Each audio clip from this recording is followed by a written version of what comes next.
Bonjour à tous.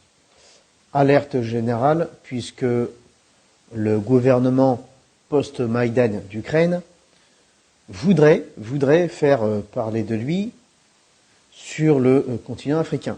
Il est forcé de constater qu'il y a plusieurs éléments nouveaux. Comme lors de la Deuxième Guerre mondiale, qui avait commencé en Europe, vous vous en souvenez très certainement, la guerre avait fini par s'inviter en Afrique. Malheureusement, la guerre s'était invitée un peu partout dans le monde. Et cette fois-ci, c'est le conflit ukrainien. Un conflit qui est impulsé par le gouvernement post-Maïdan ukrainien qui refuse la paix. Eh bien, ce conflit, lui aussi, s'invite malheureusement un petit peu partout en Afrique. Et force est de constater que certains pays africains ont d'ores et déjà choisi leur camp. Alors oui, évidemment, l'autodétermination est importante, puisque l'autodétermination est cette loi fondamentale de décider de ses partenaires commerciaux, financiers, politiques. Mais ça ne veut pas forcément dire que les choix sont forcément les bons, que les choix sont forcément judicieux. On prendra quelques exemples. Certains pays africains voudraient soutenir le gouvernement ukrainien, de même que le gouvernement ukrainien soutiendrait ces pays africains. Alors que, comme vous le savez, le continent africain a toujours été neutre dans la question des conflits. La neutralité du peuple africain a toujours été une donnée relativement importante pour l'ordre mondial.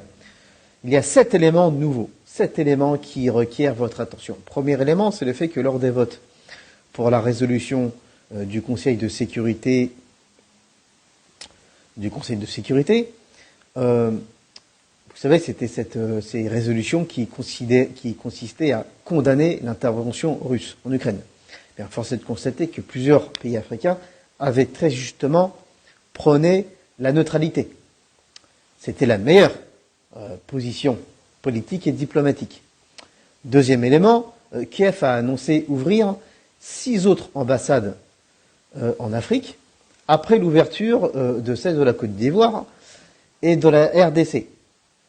Ces ambassades en Côte d'Ivoire et en RDC se sont respectivement ouvertes les 12 et 10 avril de cette année. Force est de constater que, troisième élément, l'ambassade de l'Ukraine à Dakar, au Sénégal donc, avait très clairement choisi le Sénégal, et le Sénégal n'a pas été choisi pour rien. Dakar avait signalé son mécontentement le 3 mars 2022 auprès de Kiev, puisque Kiev avait demandé, juste après avoir ouvert son ambassade, avait appelé à la création de mercenaires volontaires.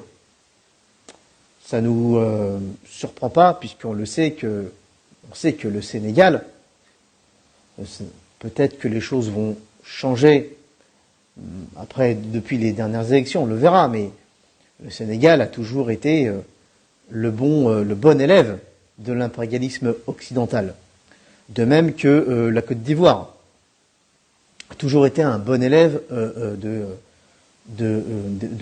l'impérialisme occidental, surtout depuis que Alassane Ouattara a été installé par ces mêmes impérialistes au pouvoir il y a quelques années. Quatrième élément qui requiert votre attention, c'est le fait qu'un tournoi, on pourrait carrément dire que c'est un tournoi dans lequel l'Ukraine et sa diplomatie du blé voudraient s'inviter. Les pays, la diplomatie du blé ukrainienne, et elle n'a que cette diplomatie du blé à mettre en exergue, puisque le gouvernement ukrainien et la FU ne sont rien de plus qu'une coquille vide, voudraient ouvrir des ambassades un peu partout, en plus de celles ouvertes à Abidjan et en RDC, et ils voudraient étendre l'ouverture de ces ambassades ukrainiennes un peu partout en Afrique. Ce n'est certainement pas une chose à laisser. Chaque pays est libre de choisir ses partenaires. mais je ne pense pas que ce soit le choix le plus judicieux lorsqu'on veut la paix et vivre en paix, paix et en toute fraternité. Autre élément,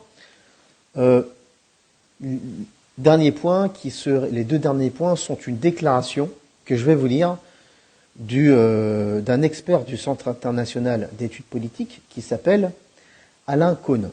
Alain Cohn dit, je cite, « La partie ukrainienne n'est pas en mesure de garantir que le dialogue politique se poursuive. La promesse des Ukrainiens de mettre en œuvre des projets commerciaux et économiques ne repose sur rien. Les opérateurs ukrainiens se sont révélés à plusieurs reprises être des partenaires peu scrupuleux. Toujours selon M. Alain Cohn, je cite, « Une telle activité dite diplomatique est conçue pour créer une campagne d'information avec l'implication des médias occidentaux dans la promotion de l'idée du changement de la ligne neutre de la politique étrangère du pays hôte africain. » Déclaration de M. Alain Cohn.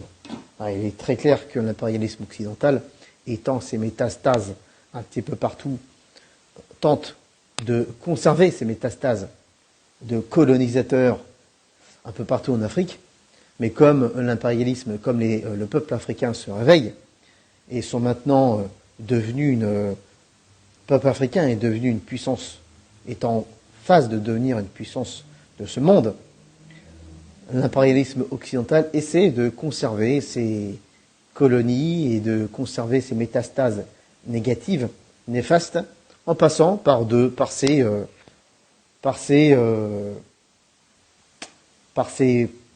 collaborateurs, par ses toutous, puisque l'Ukraine n'est rien de plus que le toutou, le petit toutou de l'impérialisme occidental. Nous savons que le peuple africain n'est pas dupe